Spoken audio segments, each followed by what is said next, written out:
नमस्कार साथियों, राजस्थान एकेडमी के इस प्लेटफॉर्म पर आप सभी का बहुत बहुत स्वागत है। देखिए साथियों, क्लास शुरू करने से पहले मैं आप सभी को बता देता हूं, अगर आप हमारे चैनल पर नए हैं या पहली बार हमारा चैनल देख रहे हैं तो आप हमारे यूट्यूब चैनल को सब्सक्राइब करना ना भूलें और हमारे वीडियो को लाइक करना भी ना भूलें और कमेंट में अपनी राय ज़रूर दें। ये क्लास कंप्लीट होने के बाद कैसी आपको क्लास लगी, क्या इसमें कमियाँ रही है और क्या आपके लिए ये चीज़ें ठीक है। तो याद रखें साथियों, अगर आप राजस्थान के किसी भी कंपटीशन एग्ज़ाम की तैयारी कर रहे हैं तो आप हमारे यूट्यूब चैनल को सब्सक्राइब कर लीजिए। तो चलिए फिर आज की क्लास शुरू करते हैं। आज की अपनी क्लास रहेगी राजस्थान की अफवाह प्रणाली संबंधित और जिलों के बारे में। देखिए साथियों, अफवाह प्रणाली क्या होती है इसके बारे में आज अपन पढ़ेंगे और कौन से ज़िले में किस हिसाब से क्या अफवाह प्रणाली है। देखो, राजस्थान की नदियाँ किस दिशा में बहती है और अंततः जल कहाँ पहुँचता है और राज्य के किन किन अफवाह क्षेत्रों में विभाजित किया गया है, इन सब के बारे में अपन बात करते हैं। राजस्थान की प्रमुख मुख्य नदियाँ प्रणाली और उनके जल क्षेत्र। ठीक है साथियों, अब देखो कुछ इसमें अपन महत्वपूर्ण बातें बात कर लेते हैं। अब सबसे बड़ा जल ग्रहण क्षेत्र कौन सा है? बनास नदी का है, 46,500 वर्ग किलोमीटर है, जो भारत में राजस्थान में जितने भी नदियों का जल ग्रहण है उसमें से 27.48% कौन सी नदी का है? वो है बनास नदी का। ठीक है साथियों, दूसरी सबसे बड़ी कौन सी नदी है? लूणी नदी है। तीसरी सबसे बड़ी नदी कौन सी है? चंबल नदी है। और सबसे छोटी जल ग्रहण की नदी कौन सी है? दोहन नदी है। और आंतरिक प्रवाह की सबसे बड़ी नदी कौन सी है? वो साथियों लूणी नदी है। ठीक है, पूर्वी राजस्थान में मुख्यतः चंबल, बनास, बाणगंगा और गंभीरी नदियाँ प्रणालियाँ विकसित है। पूर्वी राजस्थान में कौन सी नदियाँ विकसित है? चंबल, बनास, बाणगंगा और गंभीरी नदियाँ प्रणाली है। पश्चिमी राजस्थान में मुख्यतः लूणी नदी प्रणाली का प्रभाव क्षेत्र है। दक्षिणी राजस्थान में माही, साबरमती, वाकल नदियाँ प्रणाली है। अब अपन बात करते हैं राजस्थान की अफवाह प्रणाली के बारे में। क्या है इसमें? देखो, राजस्थान की नदियों का वर्गीकरण अपन ने 3 भागों में बांट रखा है। ठीक है साथियों, अब वो 3 भाग कौन से हैं उनके बारे में बात करते हैं। पहला है देखो, बंगाल की खाड़ी में गिरने वाली नदियाँ। दूसरी है अरब सागर में गिरने वाली नदियाँ। और तीसरी है अंतः प्रवाहित, मतलब आंतरिक जो नदियाँ जो राजस्थान से ही शुरू होती है, राजस्थान के कहीं रेगिस्तान में वो नदियाँ खत्म हो जाती है, उनके बारे में अपन बात करते हैं। पहले ही बात करेंगे बंगाल की खाड़ी में गिरने वाली नदियाँ। अब देखो, प्रमुख नदियाँ कौन सी है इसमें? चंबल है, बनास है, बाणगंगा है, काली सिंध है, पार्वती है, गंभीरी है और मेज है और ब्राह्मी है। ये ब्राह्मणी नदी है। ठीक है साथियों, अब इसमें जैसे ये चंबल, बनास ये सीधी बंगाल की खाड़ी में गिरती है, बाकी ये इनकी सहायक नदियां हैं, इनके बारे में भी अपन बात करते हैं। ठीक है साथियों, सबसे पहले अपन बात करेंगे चंबल नदी की। चंबल नदी का परिचय क्या है? प्राचीन नाम क्या है इसका? इसका है चरमणवती और चरमवती, इसका प्राचीन नाम है। राजस्थान की एकमात्र 12मासी और सदानीर बहने वाली नदी ये है। ये 12मासी नदी है, हमेशा बहती रहती है। अंततः यमुना नदी में इसका जल मिलता है, इसलिए इसका जल अंत में बंगाल की खाड़ी तक पहुंच जाता है। ठीक है साथियों, और इसका उद्गम कहाँ से होता है? इसका उद्गम होता है जानापाओ पहाड़ियों से, विंध्य पर्वत माला इंदौर के निकट से इसका उद्गम होता है। और राजस्थान में प्रवेश कहाँ से करती है? ये राजस्थान में प्रवेश करती है 84गढ़ किले के निकट, राजस्थान में ये प्रवेश करती है। और इसका प्रवाह क्षेत्र कहाँ क्या है? इसका कोटा बूंदी के सीमा बनाती है और आगे सवाई माधोपुर कोटा क्षेत्र में ये प्रभावित होती है। इसके बाद राजस्थान के मध्य प्रदेश के साथ ये सीमा बनाती है और अंत में उत्तर प्रदेश के इटावा के निकट यमुना नदी में ये मिल जाती है। ठीक है साथियों, अब इसकी अपन देखते हैं लंबाई। कुल लंबाई कितनी है इसकी? 965 किलोमीटर है। ठीक है साथियों, और राजस्थान में इसकी लंबाई कितनी है? 135 किलोमीटर है। आप ये ध्यान रखना ये बात। और इसकी विशेषताएं क्या है? देखो, 84गढ़ से लगभग 5 किलोमीटर दूर ये चूलिया जलप्रपात स्थित है और नदी गहरी गर्जर शंकर घाटी से बहती है। ठीक है साथियों, और इसके बाद में क्या है? राजस्थान की सबसे बड़ी महत्वपूर्ण जल विद्युत और सिंचाई परियोजना इसी नदी पर है। कौन सी नदी से? चंबल से। राजस्थान की जल विद्युत और सिंचाई परियोजना इसी नदी से पूरी होती है। अब प्रमुख बांध कौन कौन से है इसमें? राजस्थान गांधी सागर बांध है, और ये प्रमुख बांध कौन से हैं? गांधी सागर बांध है और राणा प्रताप सागर बांध है और जवाहर सागर बांध है और कोटा बैराज है, जो मुख्यतः सिंचाई हेतु काम में आती है। अब इसकी प्रमुख सहायक नदियाँ कौन सी है? इसकी है बनास, काली सिंध, पार्वती, मेज और ब्राह्मणी नदी है। ये इसकी चंबल की सहायक नदियाँ हैं। ठीक है साथियों, अब इसके बाद में बात करते हैं काली सिंध नदी की। इसका उद्गम उद्गम कहाँ पे है? मध्य प्रदेश के देवासा क्षेत्र के निकट है, राजस्थान के झालावाड़ और बारां जिले में बहती है, नारेरा के निकट चंबल में मिलती है। ये किसकी सहायक नदी है? ये चंबल में मिलती है। कहाँ पर मिलती है? नारेरा के निकट चंबल में ये मिलती है। ठीक है साथियों, राजस्थान में झालावाड़ और बारां जिले में बहती है। कहाँ पे बहती है? ये बहती है झालावाड़ और बारां जिले में ये बहती है। अब इसकी सहायक नदियाँ कौन सी है? देखिए, इसकी सहायक नदियाँ हैं परवन, उजाड़ और ये निवाज और आहू। अब है पार्वती नदी। पार्वती नदी के बारे में पढ़ते हैं। इसका उद्गम मध्य प्रदेश के सिरोही और सिरोही के निकटवर्ती क्षेत्र में होता है। राजस्थान के बारां जिले से होकर बहती है। सवाई माधोपुर के पालिया क्षेत्र के निकट चंबल में मिलती है। पार्वती नदी चंबल में कहाँ पर मिलती है? सवाई माधोपुर पालिया क्षेत्र के निकट ये चंबल में मिलती है। अब इसकी प्रमुख सहायक नदियाँ कौन कौन सी है पार्वती नदी की? अंधेरी है, रेतीली है, अहेती है और कूल है। ये है देखो, पार्वती, अंधेरेत, एलिकुल। ऐसी अगर आप कुछ ट्रिक बनाना चाहो तो ट्रिक भी बना सकते हो।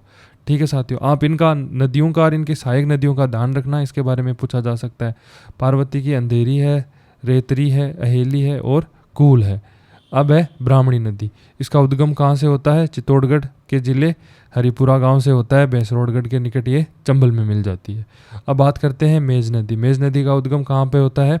भीलवाड़ा जिले में होता है और लाखेरी बूंदी से निकट चंबल में मिलती है। अब है गंभीरी नदी। गंभीरी नदी का उद्गम मध्य प्रदेश के जावद क्षेत्र की पहाड़ियों से होता है। चित्तौड़गढ़ जिले से होकर बहती है। चित्तौड़गढ़ नगर से 2 किलोमीटर दूर में बेड़स नदी में मिलती है। परीक्षा का एक तथ्य है, देखो, गंभीरी सीधे चंबल में नहीं मिलती है, बल्कि पहले बेड़च में मिलती है और उसके बाद में किस में मिलती है? चंबल में मिलती है। तो साथियों, आप इस चीज़ का थोड़ा सा ध्यान रखना। ठीक है, गंभीरी नदी कहाँ पे मिलती है? सबसे पहले बेड़च में, बेड़च के बाद में ये चंबल में मिल जाती है। अब बात करते हैं दूसरी नदी, बड़ी नदी बनास नदी के बारे में। बनास नदी का परिचय क्या है? राजस्थान में सबसे लंबी, पूर्णतः राज्य के भीतर बहने वाली नदी है। इसे वन की आशा भी कहा जाता है। इसका उद्गम कहाँ से होता है? कमनौर की पहाड़ियों से, कुंभलगढ़ से लगभग 5 किलोमीटर दूर। इसका प्रवाह क्षेत्र क्या है? गोगुंदा के पठार से निकलती है, नाथद्वारा, रासमंद, रेलमगरा, भीलवाड़ा और चित्तौड़गढ़ क्षेत्र में बहती है। बिगोद के पास बेड़स नदी में मिल जाती है। अंत में रामेश्वर और सवाई माधोपुर के निकट चंबल नदी में मिल जाती है। अब इसकी लंबाई कितनी है? 480 किलोमीटर और राजस्थान में लगभग 480 किलोमीटर पूरी नदी राजस्थान में ही बहती है। अब इसकी विशेषता क्या है? ग्रीष्म ऋतु में अधिकांश भाग सूखा रहता है। यह मौसमी नदी है। अब इसकी सहायक नदियाँ कौन कौन सी है? देखो, बेड़च है, कोठारी है, खारी है, मेनाल है और ये बाड़ी है और मानसी है और ढूंढ है और आरेल है और मोरेल है। ठीक है साथियों, अब बात करते हैं बेड़स नदी की। महत्वपूर्ण तथ्य क्या है? इसका उद्गम गोगुंदा की पहाड़ियाँ हैं। उदयपुर नगर में इसे आड़ नदी के नाम से जाना जाता है। साथियों, ये क्वेश्चन पूछा जा सकता है किसी एग्जाम में, आप थोड़ा सा इसको ध्यान रखना। बेड़स नदी को उदयपुर नगर में किस नाम से जाना जाता है? आयड़ नाम से जाना जाता है। ठीक है साथियों, उदय सागर झील से निकलने के बाद ही इसे बेड़च नाम दिया जाता है। ठीक है साथियों, आप इस बात का बहुत ज़्यादा स्पेशली ध्यान रखना है आपको। ठीक है, अब इसके बाद में बात करते हैं आगे। बिगोद के निकट बनास में ये मिल जाती है। साथियों, बेड़च वाली आप बात को एकदम अच्छे से याद रखना। ठीक है, कोठारी नदी क्या है? बनास की प्रमुख सहायक नदी है। राजस्थान जिले के उत्तरी भाग से निकलती है। लगभग 145 किलोमीटर बहकर भीलवाड़ा जिले में ये बनास में मिल जाती है। अब बात करते हैं खारी नदी की। इसका उद्गम रासमंद जिले के बिराल ग्राम की पहाड़ियों में होता है। इसकी लंबाई लगभग 80 किलोमीटर है। देवली टोंक क्षेत्र के निकट बनास में ये मिल जाती है। अब इसके बाद बात करते हैं बाणगंगा नदी की। इसका उद्गम स्थल कहाँ है? जयपुर जिले के बेराट की पहाड़ियों में। इसका प्रवाह क्षेत्र जयपुर, दौसा, सवाई माधोपुर, भरतपुर, आगे उत्तर प्रदेश के फतेहाबाद, आगरा के क्षेत्र निकट ये यमुना में मिलती है। बाणगंगा नदी कहाँ पर क्या मिलती है? देखो, दोबारा से इसको देख लेते हैं। उद्गम कहाँ से होता है? जयपुर की बेराट पहाड़ियों से। ठीक है, प्रवाह क्षेत्र जयपुर से ये दौसा से सवाई माधोपुर से भरतपुर, आगे ये उत्तर प्रदेश के फतेहाबाद, आगरा के निकट ये यमुना नदी में मिल जाती है। इसकी लंबाई कितनी है? 360 किलोमीटर है। ठीक है साथियों, परीक्षा की दृष्टि से कुछ महत्वपूर्ण बातें। पूर्वी राजस्थान की महत्वपूर्ण नदियाँ और अंत यमुना के माध्यम से बंगाल की खाड़ी में अपना जल पहुंचाती है। अब कुछ याद करने के लिए मैं आपको तथ्य बता देता हूँ। राजस्थान की एकमात्र प्रमुख ये सदानीर नदी कौन सी है? चंबल नदी है। राजस्थान में सबसे लंबी पूर्णतः राज्य के भीतर बहने वाली नदी कौन सी है? बनास नदी। आयड नदी का नया नाम उदय सागर झील के बाद ये बेडज नदी कहलाती है। बनास का संगम रामेश्वर सवाईमाधोपुर के पास चंबल में। चंबल का प्राचीन नाम चरमवती और चरमवती। और चूलिया जलप्रपात कौन सी नदी पर है? ये चंबल नदी पर है। कोटा बैराज क्या है? मुख्यतः सिंचाई है। तो अब अपन बात करते हैं अरब सागर में गिरने वाली नदियों के बारे में। प्रमुख नदियां कौन सी हैं इनकी? लूणी नदी है, माही नदी है, पश्चिमी बनास नदी है और साबरमती नदी है। सबसे पहले बात कर लेते हैं लूणी नदी की। इसका परिचय क्या? देखो, पश्चिमी राजस्थान की सबसे महत्वपूर्ण नदी है। राजस्थान की सबसे बड़ी अंतःस्थलीय मरुस्थलीय नदी प्रणाली है। मरुस्थलीय प्रदेश का जीवन रेखा मानी जाती है। वर्षा ऋतु में प्रवाहित होने वाली मौसमी नदी है ये। ठीक है साथियों। और ये उद्गम नाग पहाड़ अजमेर में ये उद्गम के निकट इसे सागरमती भी कहा जाता है। क्या है साथियों? दोबारा से देखो, इसको देखते हैं। अपन बात कर रहे हैं लूणी नदी की। ध्यान से देखना साथियों इसको दोबारा से। लूणी नदी, ठीक है। परिचय में इसका देखते हैं। पश्चिमी राजस्थान की सबसे महत्वपूर्ण नदी है। पश्चिमी राजस्थान की सबसे महत्वपूर्ण नदी कौन सी है? लूणी नदी है। राजस्थान में सबसे बड़ी अंतःस्थलीय और मरुस्थलीय नदी प्रणाली है। राजस्थान की सबसे बड़ी अंतःस्थलीय और मरुस्थलीय नदी प्रणाली है। कौन सी नदी है? लूणी नदी। मरुस्थलीय प्रदेश की जीवन रेखा मानी जाने वाली कौन सी नदी है? लूणी नदी। वर्षा ऋतु में प्रवाहित होने वाली मौसमी नदी कौन सी है? लूणी नदी। इसका उद्गम कहाँ से होता है? नाग पहाड़ अजमेर से। उद्गम के निकट इसे सागरमती भी कहा जाता है। तो ठीक है, इसका अन्य नाम क्या है लूणी नदी का? सागरमती। ठीक है साथियों, ध्यान रखना इसका। अब इसका प्रवाह क्षेत्र क्या क्या है? अजमेर है, पाली है, जोधपुर है, बाड़मेर है और जालौर है। अंत में ये कच्छ के रण में विलीन हो जाती है। इसकी लंबाई कितनी है? 495 किलोमीटर। राजस्थान में इसकी लगभग 320 किलोमीटर में ये प्रवाहित होती है। जल ग्रहण क्षेत्र कितना है इसका? 84,250 किलोमीटर। अब इस नदी की विशेषताएं क्या है? देखो, विशेषता याद रखना। किस नदी का पानी बालोतरा तक मीठा है, उसके बाद खारा हो जाता है? वो है लूणी नदी। बालोतरा तक इसका जल मीठा है, बालोतरा के बाद जल खारा हो जाता है।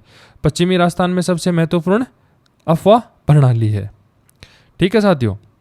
अब बात करते हैं लूणी नदी की प्रमुख सहायक नदियाँ। लीलड़ी, इसका उद्गम स्थल कहाँ पे है? ये अजमेर जवाज क्षेत्र में। और संगम कहाँ पे होता है? पाली में लूणी नदी में संगम हो जाता है। कौन सी नदी का? लीलड़ी नदी का। अब है मीठड़ी, अरावली और पाली में इसका उद्गम है। और पालवा गांव के पास लूणी नदी में ये मिल जाती है। अब है जवाई, ये गोर या पाली से इसका उद्गम स्थल है और बाड़मेर में ये लूणी नदी में मिल जाती है। अब है सुकड़ी फर्स्ट, अरावली से ये निकलती है और ये सरदार समंद क्षेत्र में इसका संगम होता है। और सुकड़ी सेकंड अरावली से निकलती है और बाड़मेर में लूणी नदी में मिल जाती है। और सुकड़ी थर्ड जवाई खारी संगम क्षेत्र आगे ये लूणी में मिल जाती है। और ये है, ये बांडी नहीं, ये बाड़ी है। ठीक है साथियों, बाड़ी फर्स्ट और बाड़ी सेकंड। ये बाड़ी फर्स्ट कहाँ से निकलती है? अरावली से और लालासनी पाली के पास लूणी नदी में मिल जाती है। और ये कहाँ से निकलती है? बाड़ी सेकंड ये निकलती है सिरोही से और सुकड़ी थर्ड में मिल जाती है, ये इसमें मिल जाती है। ठीक है। अब है सागी कहाँ पर है? सिरोही से और बाड़मेर में ये लूणी नदी में मिल जाती है। अब देखो, जवाई नदी के नाम से जवाई नदी पर प्रसिद्ध जवाई बांध बना हुआ है। ठीक है, जवाई नदी पे ही जवाई बांध बना हुआ है। सुकड़ी लूणी की सबसे महत्वपूर्ण सहायक नदियों में से एक है। सुकड़ी लूणी की सबसे सहायक नदियों में से एक है। लूणी की अधिकांश सहायक नदियां अरावली के पश्चिमी ढाल क्षेत्र से निकलती है। अब बात करते हैं माही नदी की। परिचय में देख लेते हैं इसका। राजस्थान की दूसरी सबसे प्रमुख नदी है जो अरब सागर खंबात की खाड़ी में गिरती है। इसे दक्षिणी राजस्थान की गंगा कहा जाता है। दक्षिणी राजस्थान की गंगा कौन सी नदी को कहा जाता है? ये कहा जाता है माही नदी को। और ये माही नदी कहाँ पर गिरती है? ये गिरती है अरब सागर खंबात की खाड़ी में। ठीक है साथियों। अब है उद्गम महू की पहाड़ियों में। इसका प्रवाह क्षेत्र देख लेते हैं। मध्य प्रदेश से निकलकर राजस्थान के बांसवाड़ा जिले के खाटू और खाटू क्षेत्र के निकट ये प्रवेश करती है। ठीक है साथियों। डूंगरपुर और बांसवाड़ा क्षेत्र में प्रवाहित होती है और गुजरात में प्रवेश करिए खंबात की खाड़ी में गिरती है। इसकी लंबाई कितनी है? 583 किलोमीटर। राजस्थान में ये कितनी है? लगभग 171 किलोमीटर है। ठीक है साथियों। जल ग्रहण क्षेत्र राजस्थान में 16,330 वर्ग किलोमीटर है। प्रमुख बांध कौन सा है इस पे? माही बजाज सागर बांध। माही बजाज सागर बांध माही नदी पर ही है। ठीक है। और जवाई नदी पे कौन सा बांध है? जवाई बांध।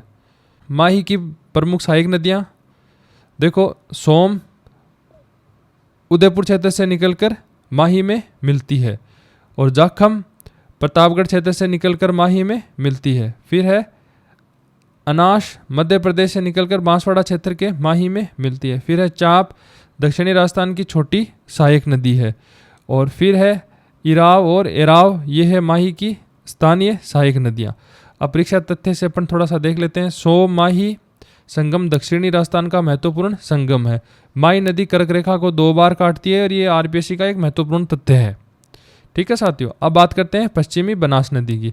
उद्गम स्थल इसका अरावली की पर्वत माला और सिरोही क्षेत्र से। प्रवाह क्षेत्र कहाँ पर है इसका? सिरोही जिले में बहती हुई गुजरात में प्रवेश करती है, अंत में कच्छ केरल में समाहित हो जाती है।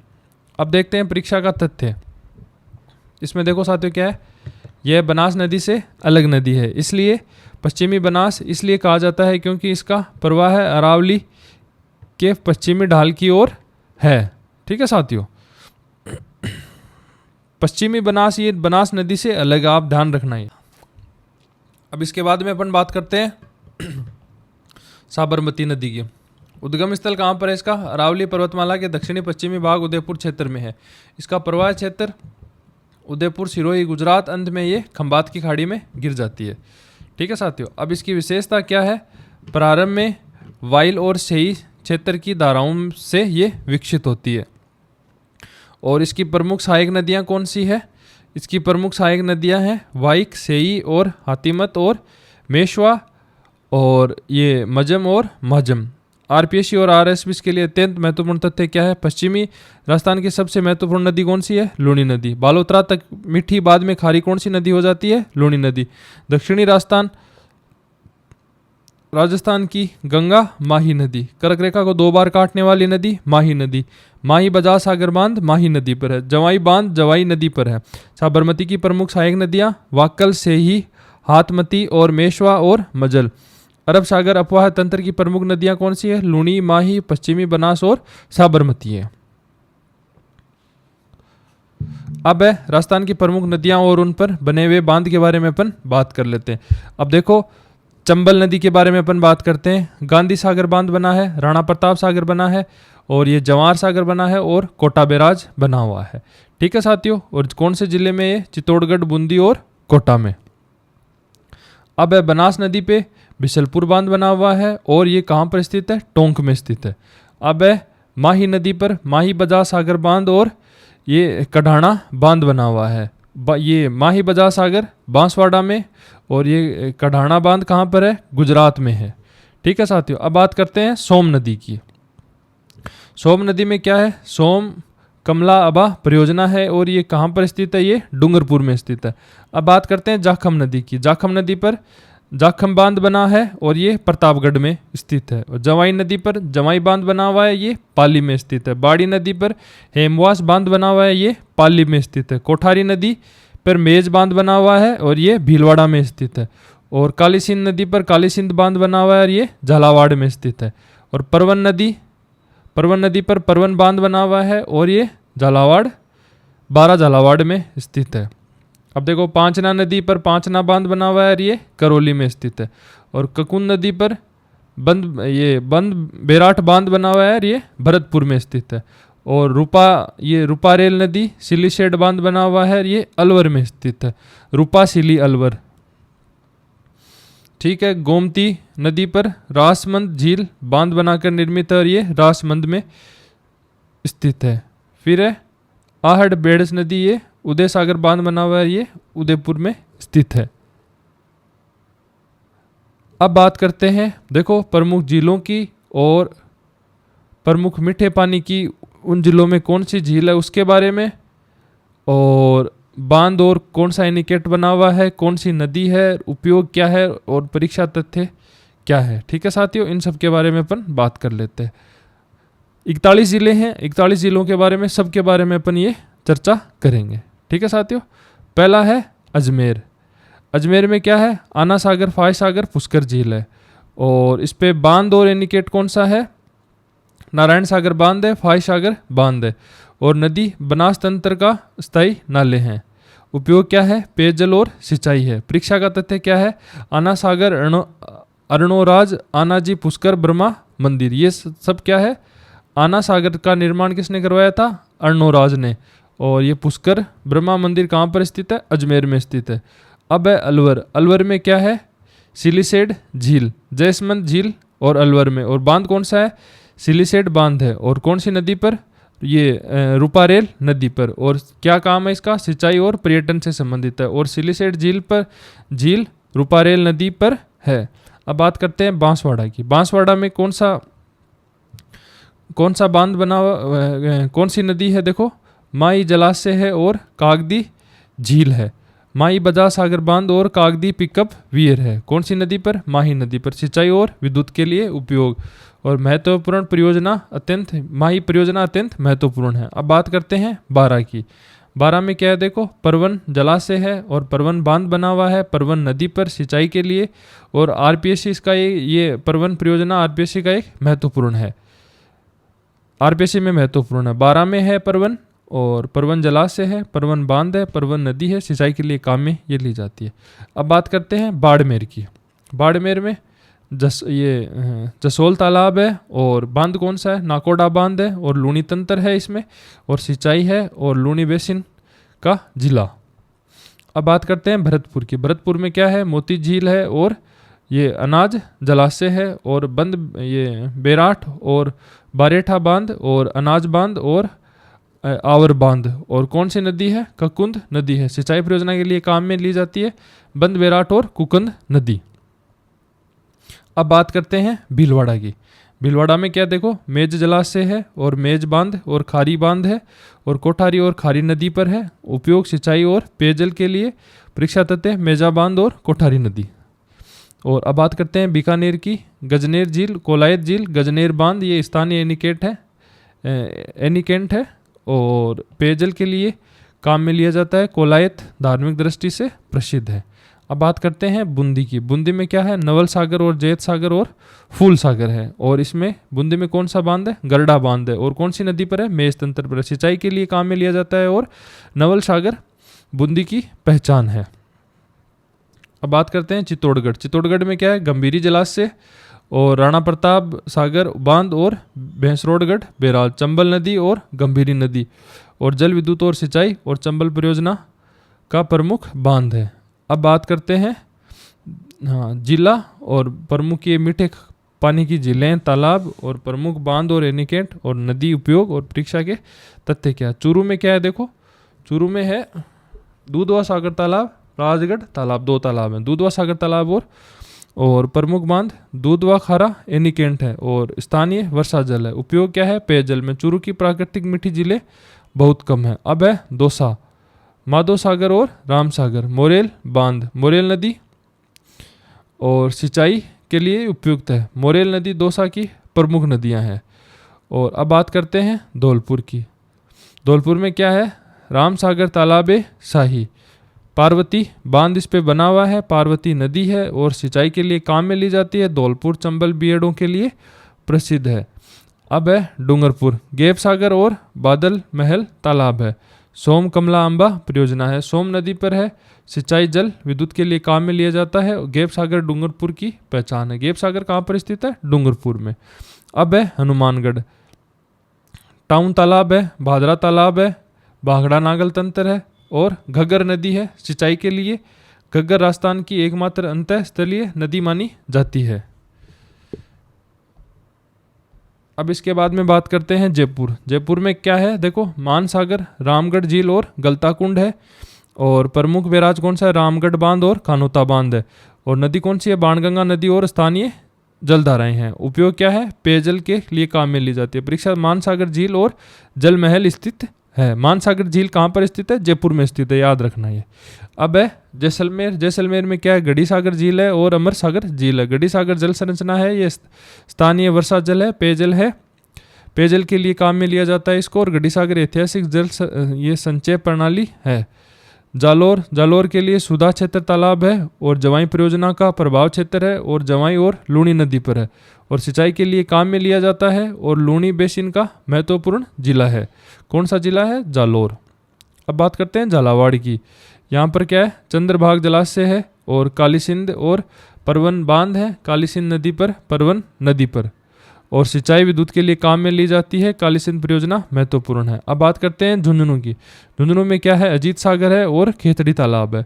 ये पन्ना लाल शाह का जोड़ा और ये स्थानीय एनीकेंट है और कांतली नदी है और पेयजल के लिए काम में ली जाती है और शेखावाटी क्षेत्रों में जोड़ों का विशेष महत्व है। अब बात करते हैं जोधपुर की। जोधपुर में क्या है?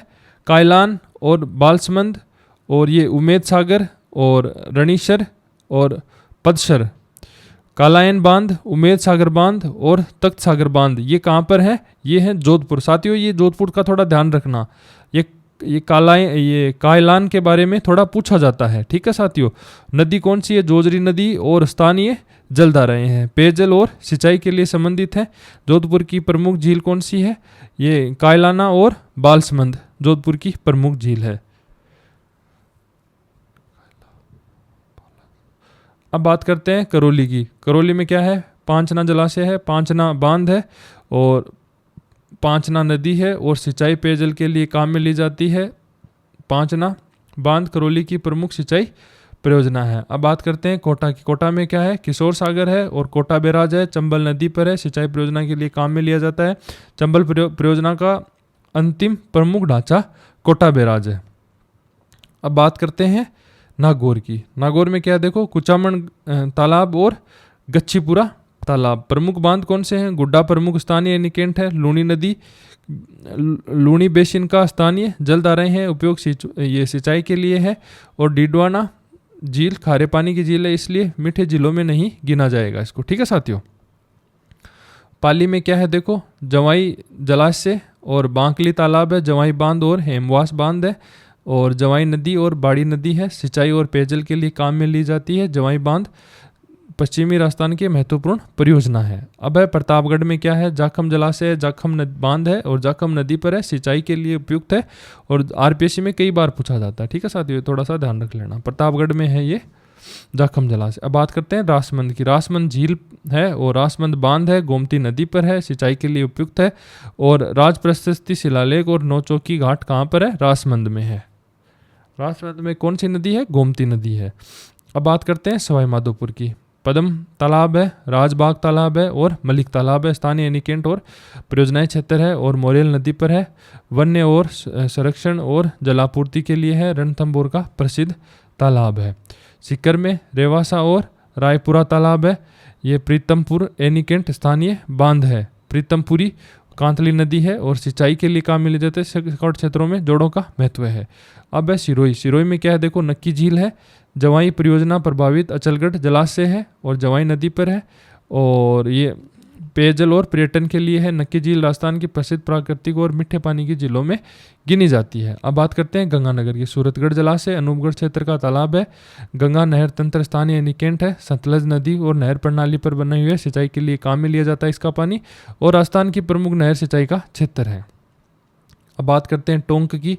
टोंक में है बिशलपुर जलाशय, बिशलपुर बांध और गवाला बांध और बनास नदी और पेयजल से और सिंचाई के लिए जयपुर, अजमेर सहित कई शहरों में पेयजल की ये आपूर्ति करता है। अब है उदयपुर। उदयपुर में क्या है? पिछोला, फतेह सागर, उदय सागर और स्वरूप सागर, बड़ी झील, दूध तलाई, गोवर्धन सागर। ये उदयपुर का भी साथियों थोड़ा सा ध्यान रखना। पिछोला सागर है, फतेह सागर है, उदय सागर है, स्वरूप सागर है, बड़ी झील है, दूध तलाई है और गोवर्धन सागर है। उदयपुर सागर बड़ी बांध है और आहट बेड़च नदी पर है। ये है ये पेयजल सिंचाई के लिए है और झीलों की नगरी पिछोला का जग निवास और जग मंदिर है। अब है ब्यावर। ब्यावर में क्या है? देखो मसूदा तालाब है, मसूदा बांध बना हुआ है, स्थानीय जलधाराएं हैं, सिंचाई के लिए काम में लिया जाती है। नए जिले में नया जिला है जो जल संरचनाएं मुख्यतः स्थानीय है। और अब बात करते हैं बालोतरा की। ये है जसोल तालाब और जसोल बांध है, लूणी तंत्र पर है, सिंचाई के लिए काम में लिया जाता है, लूणी बेसिन का क्षेत्र है। अब है डीग। डीग में क्या है, गोपाल सागर और रूप सागर और मोती झील है। स्थानीय बांध है, स्थानीय जलधाराएं हैं, पेयजल और पर्यटन के लिए काम है। डीग महल जल उद्यान प्रसिद्ध है। अब इसके बाद में बात करते हैं कुचामन डीडवाना की। कुचामन तालाब कच्चीपुरा तालाब है, स्थानीय निकेंट है, स्थानीय जलधाराएं हैं, सिंचाई है। डीडवाना खारे पानी की झील है। अब है खेरतल तिजारा। तिजारा तालाब है, स्थानीय निकेंट है और रूपा रेल नदी तंत्र है, सिंचाई है। और नया जिला रूपा रेल बेसिन से संबंधित है। अब है कोटपुतली बैरोड। कोटपुतली बैरोड तालाब है और ये माछाड़ी निकेंट है, साबी नदी पर है, सिंचाई के लिए काम में लिया जाता है। साबी नदी तंत्र महत्वपूर्ण है। अब है फलोदी। खिचन तालाब फलोदी है और स्थानीय जल संरचनाएं है और स्थानीय वर्षा है, पेयजल है। और खिचन डेमोई सेल क्रेन कुर्जा के लिए प्रसिद्ध है। किचन कहाँ पर है, फलोदी में है। ठीक है, ये कुर्जा के लिए प्रसिद्ध, ये पूछा जा सकता है साथ, ये थोड़ा इंपॉर्टेंट है। किचन तालाब, फलोदी तालाब। और अब है सलूम्बर। सोम जलाशय है, सोम ये कमलाम्बा परियोजना से प्रभावित है, सोम नदी पर सिंचाई के लिए काम में लिया जाता है, दक्षिण राजस्थान की महत्वपूर्ण जल परियोजनाओं में से एक है। तो धन्यवाद साथियों, इसी के साथ ये अपना आज का टॉपिक कंप्लीट होता है। और आप हमारे यूट्यूब चैनल को सब्सक्राइब करना ना भूलें और कमेंट में अपनी राय अवश्य दीजिए। एक बार फिर से आप सभी का बहुत बहुत धन्यवाद।